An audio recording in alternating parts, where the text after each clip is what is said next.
You're just lounging around all day without working? Don't be so spoiled. My mother-in-law's lectures echo through the house almost daily.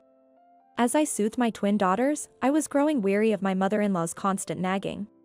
Then, as if to add insult to injury, my husband said, "Man, I shouldn't have married someone who's given up on being a woman.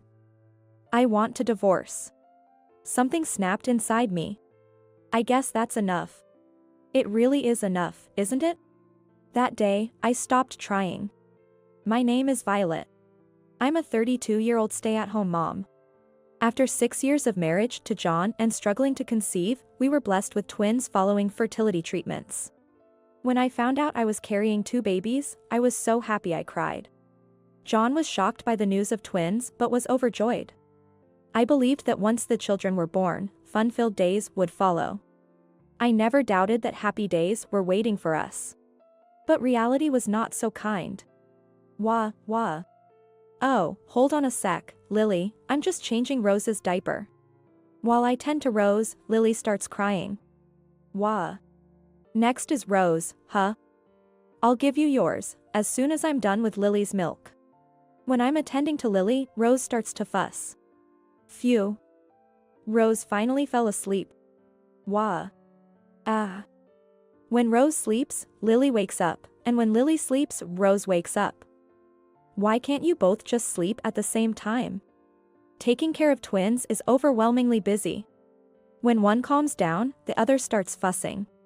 Somehow, they take turns needing care, leaving me no time to rest.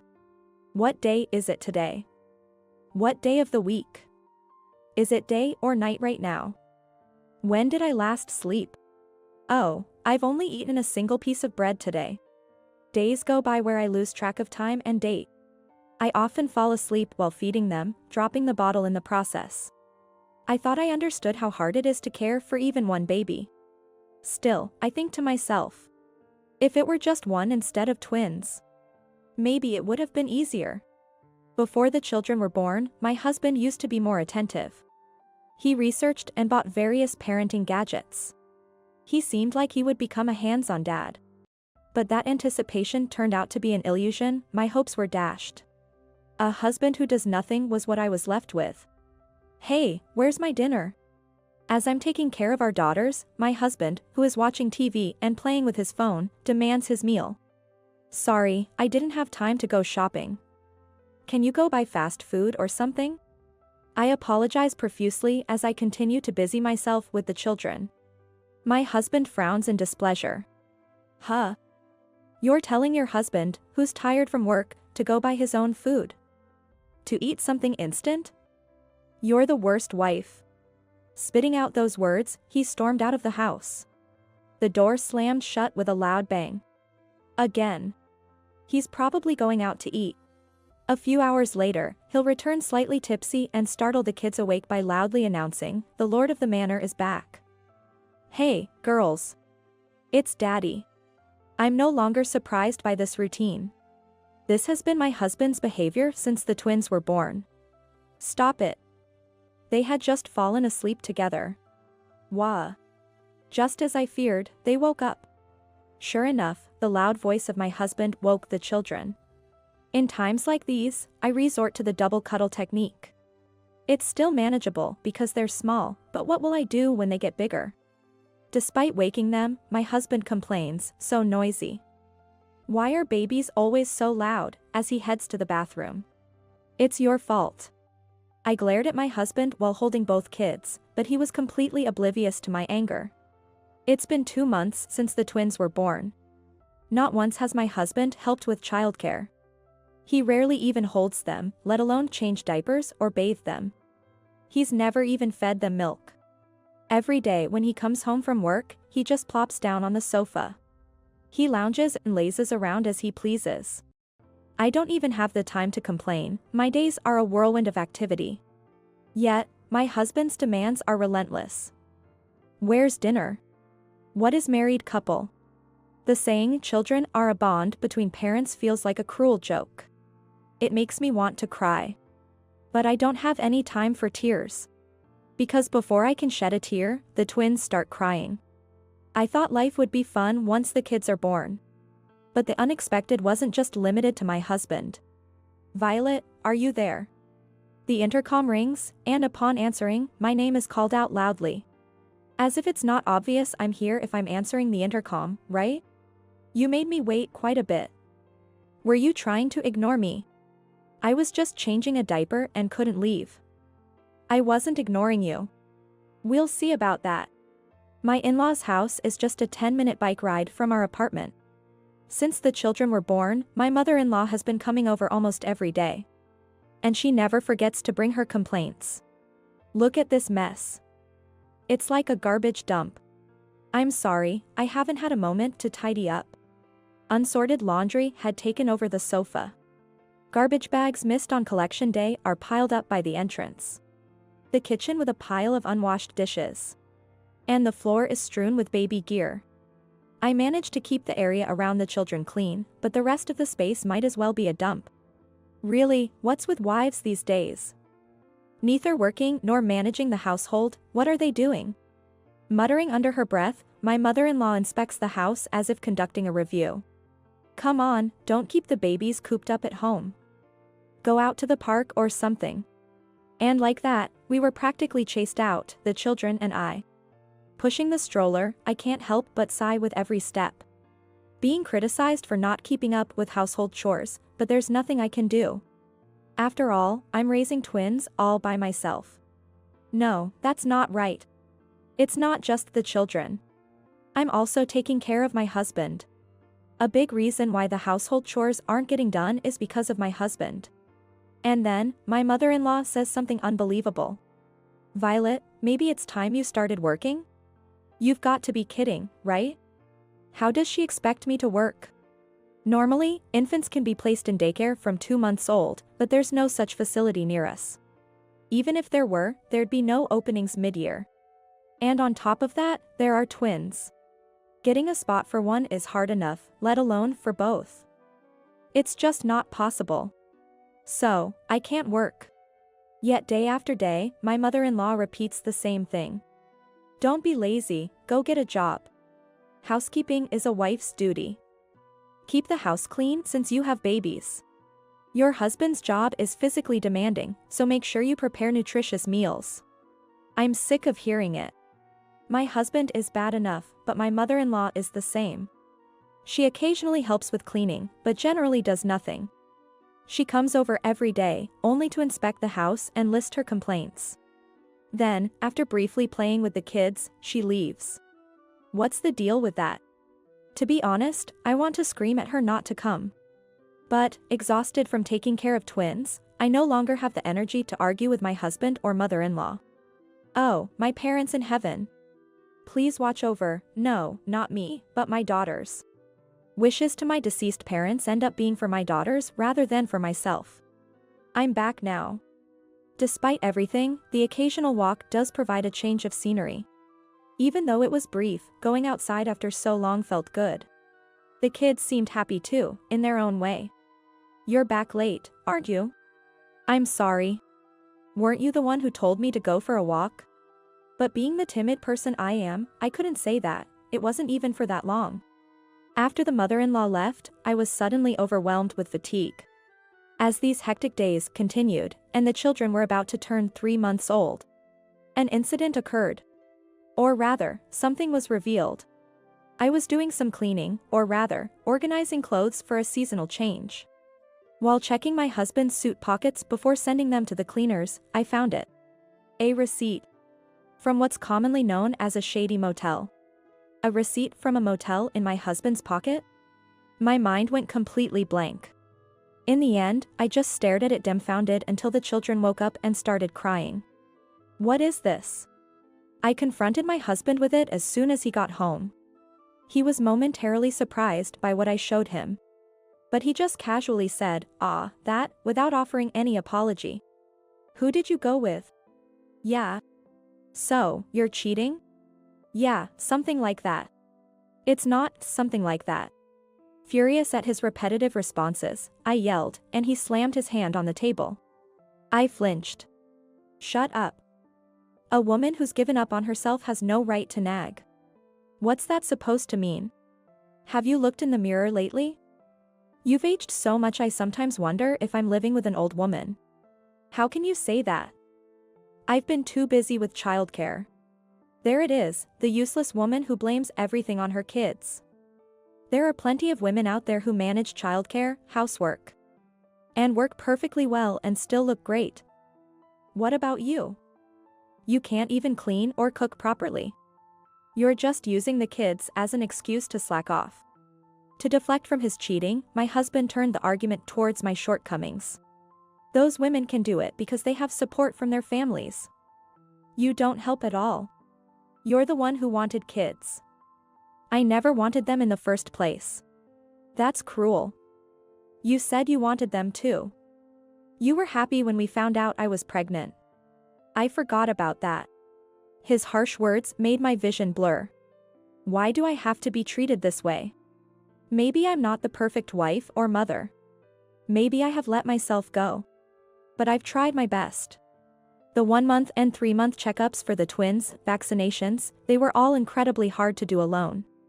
Changing diapers for one while trying to calm the other's cries was a rush. I fought off sleep to feed them both.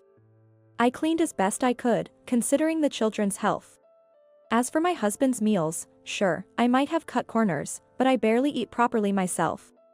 He can dine out alone, but he can't even buy a simple meal for me. I did my best. I really tried, and this is how it ends, with him cheating? Tears blurred my view of his face. Ah, women have it easy. Cry and everything's forgiven, right? That's too much, it's just too much. I could hear the children crying behind me. But I couldn't move. I had no more energy left to move. All I could do was stand there and cry. I'm sorry, I'm so sorry. I apologized to my children in my heart, and then my husband added insult to injury. Man, I should never have married a woman who's let herself go like this. I want to divorce, get out. I have nowhere to go. If you've got nowhere to go, why not become homeless? At that moment, it felt as if something inside me just snapped. Crying, I went to my children. They had grown so much. I managed to pick them both up, and they immediately smiled. My beautiful, lovely children. My precious children, their smiles give me strength. Hey, hurry up and get ready to leave. I'm going to live here with a new woman. Take the kids with you, they're a nuisance. I looked at my daughter's smiles again. They seemed to be telling me not to give in to such a scumbag. Just as I was about to retort. The one leaving is you, John. A familiar voice echoed through the room. Surprised, I looked towards the voice, and there was. Mom. How come? My mother-in-law, who was supposed to have gone home in the evening, was standing there. I came back for something I forgot. I rang the intercom but got no response and got worried. And the door was unlocked. It seems my husband forgot to lock the door when he came home. I'm not sure if it's okay to just walk in. But that's the least of my concerns right now. We're in the middle of something here. Can you come back later? My husband tried to remain calm and shoo my mother-in-law away. No, I'm not leaving. I've heard enough to get the gist of it. John, you're having an affair. Confronted by my mother-in-law, my husband choked up. Sure enough, a son is weak against his own mother. Ah, well, that's. My mother-in-law didn't hesitate to deliver a physical rebuke to my stammering husband. Ouch. Wow, that must hurt. What's this got to do with you, Mom? I can't stay silent. John. What do you think you're doing to your wife and kids? I want someone young and beautiful. Then why did you even get married? Everyone ages. You knew that. Look at me, I used to be beautiful too. This is what happens when you get older. Hey, a little defense for me would be nice. First of all, did you even help with the housework or childcare? Ah, well, somewhat. Liar. You did nothing. What's this somewhat? Explain yourself. My mother-in-law must have thought the same. My husband had nothing to say. And there it is, another punch. Ow, ow, ow. Quite satisfying, really. But it was surprising. My mother-in-law, who always nagged me, was now lecturing my husband. She's on my side, right? I wondered why. It was baffling. As I stood there dumbfounded, my mother-in-law's gaze turned to me. Yikes. Violet, why do you let John say whatever he wants? You have your own opinions, don't you? You started scolding him before I could get a word in. I missed my chance. Well, sorry about that. Say what you need to say. Yes, ma'am. Though I straightened up and responded, I asked what was on my mind first. Weren't you dissatisfied with me? Saying that I couldn't handle household chores, parenting, or work? Of course, I do. In times like these, you never know what might happen, so it's better to be capable of anything, isn't it? Huh? I've been telling you that even if you divorce such a son, you'd be in trouble, right? That's why I kept telling you it's better if you work. As I listened to my mother-in-law, I began to understand her intentions. So? You were always nagging me out of concern. What other reason would I have? It's not clear at all. I wish she had put it more gently. I was bewildered by this unexpected side of my mother-in-law. But, what is this feeling? I'm actually very happy. So, we're going to sell this apartment. John, you need to leave as soon as possible. My mother-in-law stated firmly. Turns out, this apartment actually belonged to my in-laws. They bought it for their retirement, but it would just deteriorate if no one lived in it until then. They let us live here for free until we could build our own home. What? But what about your retirement? My husband still tried to argue. I've discussed it with your father, and we've decided not to move from our current home, given how settled we are in the community. So? Once you leave, we plan to sell this apartment and use the money for our retirement. So hurry up and leave. But, wait, this is so sudden. The guy who tried to kick out his wife and kids on a whim is saying what now? Leave today. What? My mother-in-law no longer paid any attention to her son, my husband. Violet. Yes. You don't have anywhere to go, right? Come to our place. Yes. Wait, what? Our house is big, plenty of rooms to spare. We don't need rent. I'll take care of the housework, and I'll help with the grandchildren. So you can do what you want without worry. Ah. You want to spend time with your children, right? You want to work, right? Enjoy delicious food, relax, and watch your adorable children grow up. That's the life you want, right? Yes. Tears started flowing. They just wouldn't stop. My tears fell on the cheeks of my children cradled in my arms. My daughter reached out her hand, noticing the droplets. When was the last time I really looked at my daughter's face? She's supposed to be cute, but I had lost the ability to see that. The days had been overwhelming. I'm sorry for only being able to speak harshly.